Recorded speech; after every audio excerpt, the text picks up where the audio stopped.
उत्तर प्रदेश का बहराइच जिला इन दिनों सुर्खियों में है। वजह है भेड़िए और उनका आतंक। खबर से तो आप वाकिफ होंगे ही, नहीं तो जान लीजिए।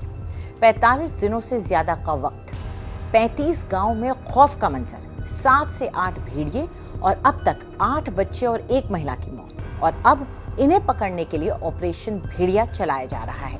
आज इस वीडियो में उन वजहों पर बात करेंगे जिसके कारण ये अटैक बढ़ गए हैं। भेड़ियों के नेचर पर भी बात होगी।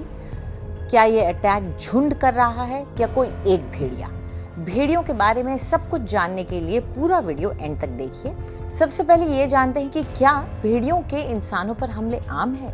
तो इसका जवाब है नहीं, बिल्कुल नहीं। इस साल मार्च में शुरू हुए इन हमलों से पहले ऐसा लगभग 20 साल पहले सुनने को मिला था। तब गोंडा, बलरामपुर, बहराइच जिलों में भेड़ियों के हमले से 30-32 बच्चों की जान चली गई थी। इसके बाद से ही इस तरह भेड़िए के हमले नहीं हुए। वाइल्ड लाइफ एक्सपर्ट यादवेंद्र देव विक्रम सिंह झाला बताते हैं कि उस समय ये किसी एक ही भेड़िए का काम था। उत्तर प्रदेश में ये आक्रामक रूप जो भेड़ियों का आप बता रहे हैं वो पहले हो चुका है 2 इलाकों में। एक तो बिहार में था पहले 1980s में, और 1996 में जौनपुर, प्रतापगढ़, सुल्तानपुर एरिया में एक भेड़िए ने करीबन 30 बच्चे मारे थे। मौजूदा हमलों पर भी झाला कहते हैं कि जरूर भेड़िए झुंड में रहते हैं, लेकिन इस बार भी अटैक झुंड नहीं बल्कि किसी एक भेड़िए का ही काम है। मेरे मानने से एक ही जानवर रिस्पॉन्सिबल है ये जो मृत्यु हुई है उसके लिए, क्योंकि जो भेड़िए पैक में अगर होते और तो जो डेड बॉडी होता उसको अलग अलग हिस्सों में बांट के खाते, यानी कि एक कोई पैर कहीं और ले जाता, हाथ कहीं और ले जाएगा, सिर कहीं और होता, और जो कार्कस होता है वो काफी एरिया में स्ट्रूड अप होता है। झाला ये भी बताते हैं कि उत्तर प्रदेश के इस हिस्से में वाइल्ड प्रे यानी कि शिकार की कमी है। भेड़िए आमतौर पर खरगोश और हिरण का शिकार करते हैं, लेकिन इस इलाके में सब साफ हो गया है। भेड़िए आमतौर पर गांव वालों के मवेशियों पर निर्भर रहते हैं। इस एरिया में वाइल्ड प्रे जो भेड़िए खाते हैं, खरगोश है, हिरण है, वो ईस्टर्न उत्तर प्रदेश में पाए नहीं जाते हैं, सब साफ हो गए हैं। बकरी और मवेशी के ऊपर ही ये जीते हैं।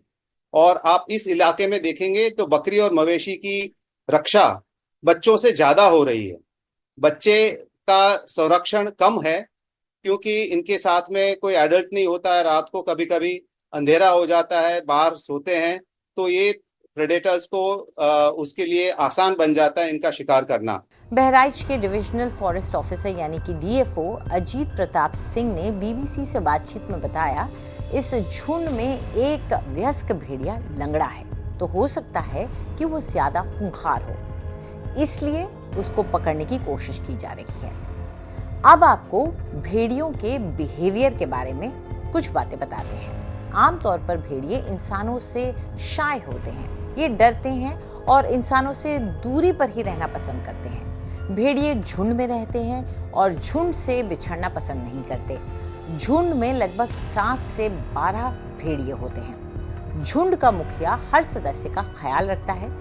इनकी आपस में बहुत तगड़ी बॉन्डिंग होती है और ये एक दूसरे का ख्याल रखते हैं। भेड़िए बहुत अनुशासित जानवर होते हैं। झुंड में चलते वक्त मुखिया सबसे आखिर में चलता है और सबसे आगे बूढ़े और बीमार भेड़िए चलते हैं। घात या हमले की स्थिति में ये कुर्बानी देते हैं। बीच में झुंड के मजबूत सदस्य चलते हैं। तो भारत में आखिर कितने भेड़िए हैं? आपको जानकर हैरानी होगी कि अब भारत में भेड़ियों की संख्या बाघों से भी कम है। ये 2000 से 3000 के बीच ही है। भारत में भेड़िया एक संरक्षित वन्यजीव है। IUCN ने इसे रेड लिस्ट में डाल रखा है। मतलब भारत में पाई जाने वाली भेड़िए की प्रजाति इंडियन ग्रे वुल्फ विलुप्त होने की कगार पर है। भारतीय वन्य संस्थान यानी कि WII की एक रिसर्च के मुताबिक कुत्तों के साथ क्रॉस ब्रीडिंग का भेड़ियों की जीन पर बहुत हानिकारक प्रभाव पड़ रहा है। इनकी संख्या घटने के पीछे ये भी एक कारण है। कैसी लगी आपको ये सारी जानकारी? हमें कमेंट बॉक्स में जरूर बताएं। ऐसे ही और वीडियोस के लिए सब्सक्राइब करें हमारा YouTube चैनल आज तक।